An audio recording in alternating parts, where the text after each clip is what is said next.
You step into the kitchen, and within seconds, you hear those tiny footsteps padding softly right behind you. You turn around, and there they are, those wide, searching eyes locked onto yours, completely devoted, completely certain.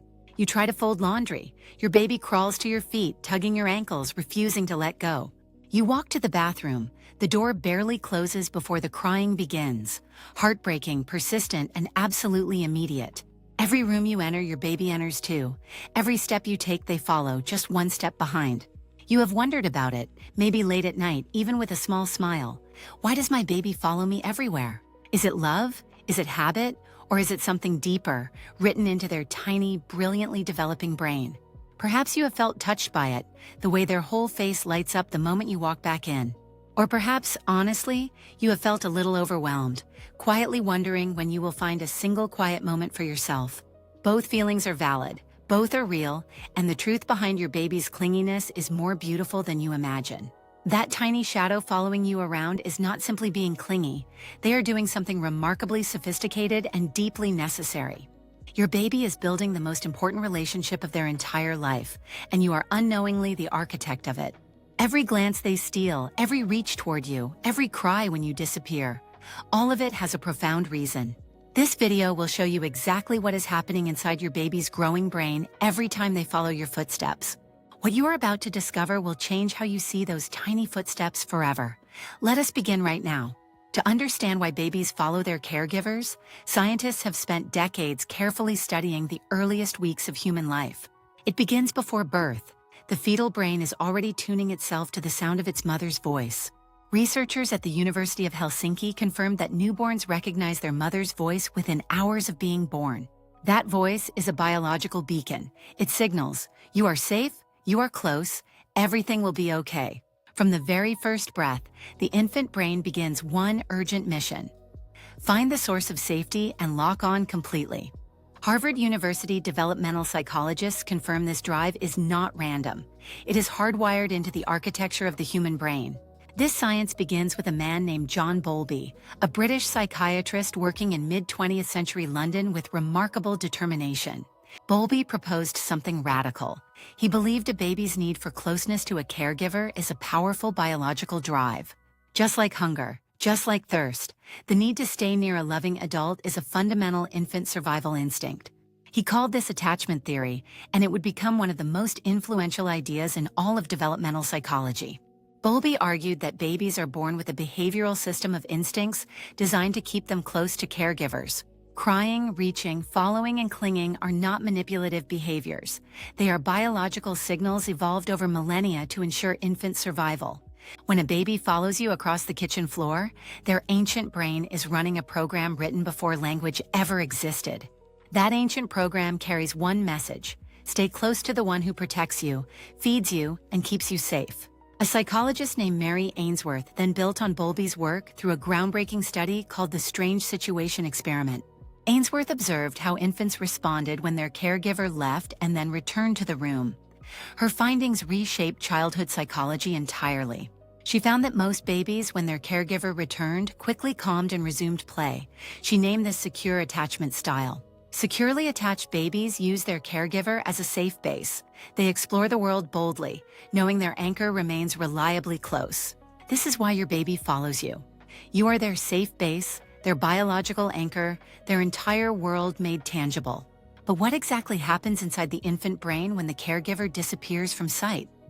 The answer involves one key brain structure. Deep inside the infant brain sits the amygdala, a small almond-shaped region responsible for detecting danger and triggering alarm responses. When babies lose sight of their caregiver, the amygdala activates immediately. Scientists call this an amygdala hijack, a full alarm response. Stanford neuroscientists confirm that in infants under 18 months, the prefrontal cortex, the brain's rational center, remains profoundly underdeveloped. This means a baby cannot reason through separation. They cannot think, my parent is just next door, I will be fine. Without that rational buffer, the amygdala's alarm runs unchecked. The brain floods with cortisol, the primary stress hormone, within seconds.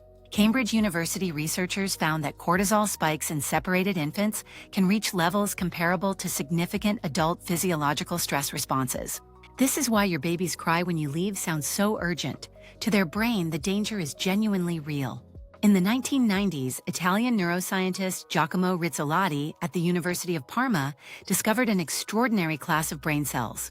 These are called mirror neurons, cells that fire both when you act and when you observe someone else acting similarly. In infants, mirror neurons are extraordinarily active. Babies do not just watch their caregivers. They neurologically mirror every expression and movement. This mirroring explains why your baby watches your face so intensely.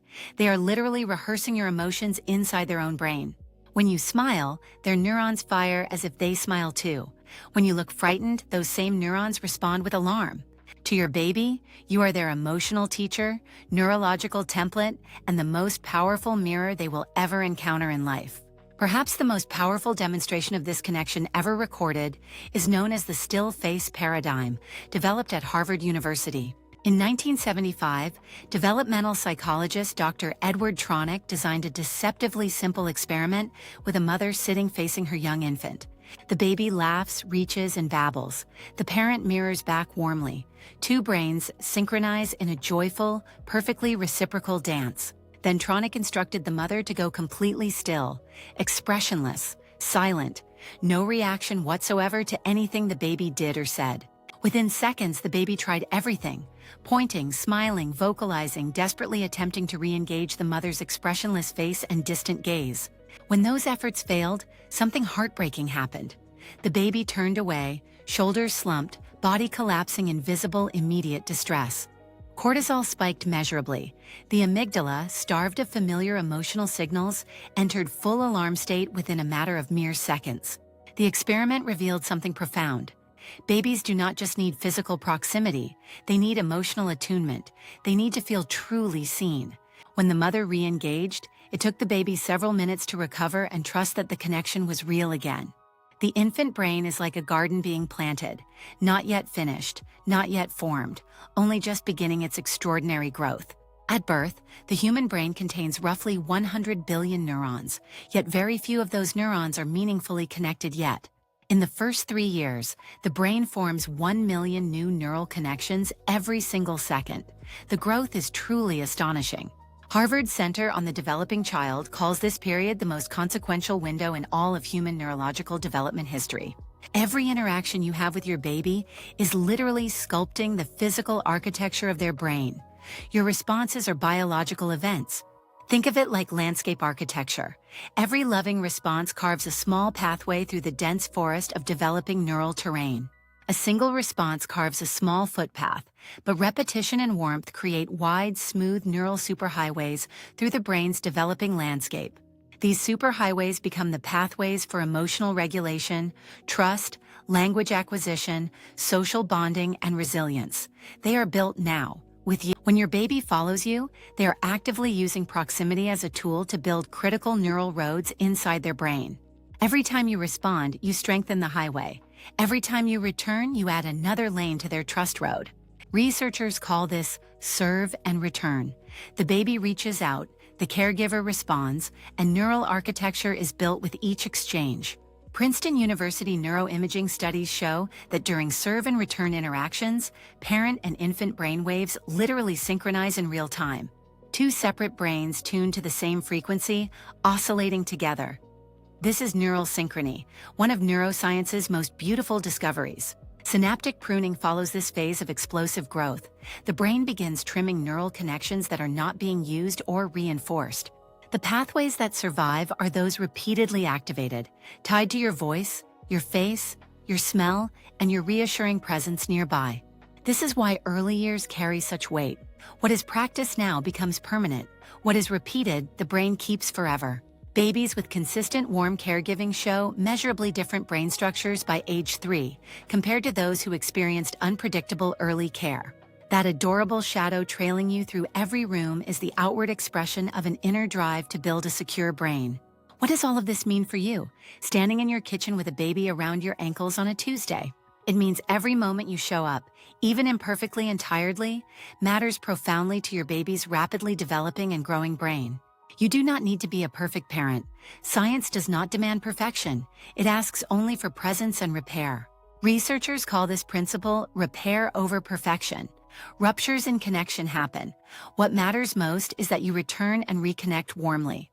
Every time you return after a difficult moment, you teach your baby's brain that connection is survivable and always renewable. The next time your baby reaches for you, pause for just 5 seconds before responding, simply to arrive fully present. This is the 5-second pause, a moment of conscious attunement, a breath in which you arrive fully before your response begins. In those 5 seconds, make eye contact, soften your expression, and let your face say, "I see you, I am here." Mirror neurons fire, cortisol eases, the amygdala quiets. Their brain registers the most important message of all: I am safe and loved. You need no elaborate toys or programs. You are the most sophisticated developmental tool your baby will ever have access to.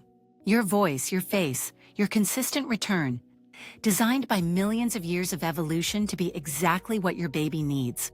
When your baby follows you room to room, they are not being clingy. They are being brilliantly, biologically, beautifully human. They are choosing you, not from dependency, but from the deepest intelligence their tiny brain possesses. You are their entire world. One day, sooner than you think, those tiny footsteps will stop following so closely. They will explore further. That is beautiful. Today, their following is a gift, a testament to the bond you are building. Cherish the shadow. You are their light.